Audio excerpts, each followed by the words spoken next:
गांव ठाकरपुर की सुबह हमेशा की तरह पुरस्कौन थी। सूरज की किरणें हल्की हल्की सब्ज खेतों पर बिखर रही थीं।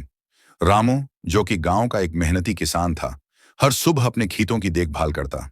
वो अपनी मेहनत पर भरोसा करता और हमेशा यही कहता कि मेहनत कभी जाया नहीं जाती। जो बोओगे वही काटोगे। रामू की बीवी सीता कफायतशार औरत थी। वो हमेशा घर के अखराजात का हिसाब किताब संभालती और कभी फजूल खर्ची न करती।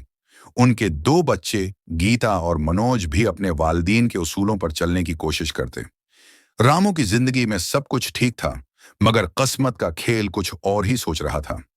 एक दिन अचानक उनके खेतों पर टड्डी दिल का हमला हुआ और उनकी हिम्मत और दिल की तड़प का एक और पहलू हुआ। सारी फसल तबाह हो गई। रामू की मेहनत जाये हो गई और वो शदीद माली मुश्किलात में घिर गया। सीता परेशान होकर कहने लगी कि रामू, अब हम क्या करेंगे? हमारे पास बचत है भी खत्म हो रही है। रामू ने हौसला देते हुए जवाब दिया, सीता, हिम्मत नहीं हारनी, अल्लाह पर भरोसा रखो। लेकिन हालात दिन बदन खराब होते गए। रामू ने कर्ज लेने की कोशिश की, मगर गांव के साहूकारों ने भी इनकार कर दिया।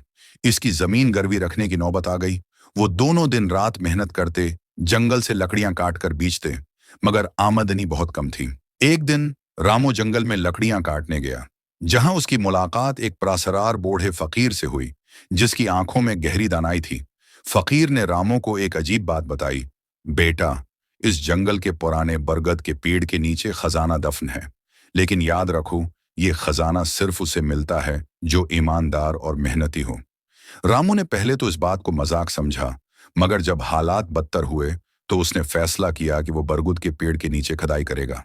दिन रात की मेहनत के बाद रामू को एक कदीम मिट्टी का मुटका मिला, जिसमें कुछ सोने के सिक्के और जवाहरात थे। वो खुशी खुशी उन्हें लेकर सीता के पास आया, लेकिन सीता ने कहा, रामू, ये किस्मत का खेल जरूर है, लेकिन क्या ये खजाना वाकई हमारा हक है? हमें फकीर से दोबारा मिलना चाहिए। रामू ने सीता की बात मानी और फकीर को तलाश करने निकला, लेकिन वो गायब था। गांव में किसी ने भी उस फकीर को दोबारा नहीं देखा। रामू ने उस खजाने को अपनी मेहनत की कमाई में शामिल करके एक सुकून भरी जिंदगी गुजारी, मगर हमेशा फकीर की बात को याद रखता। किस्मत का खेल अजीब होता है, लेकिन ईमानदारी और मेहनत हमेशा जीतती हैं।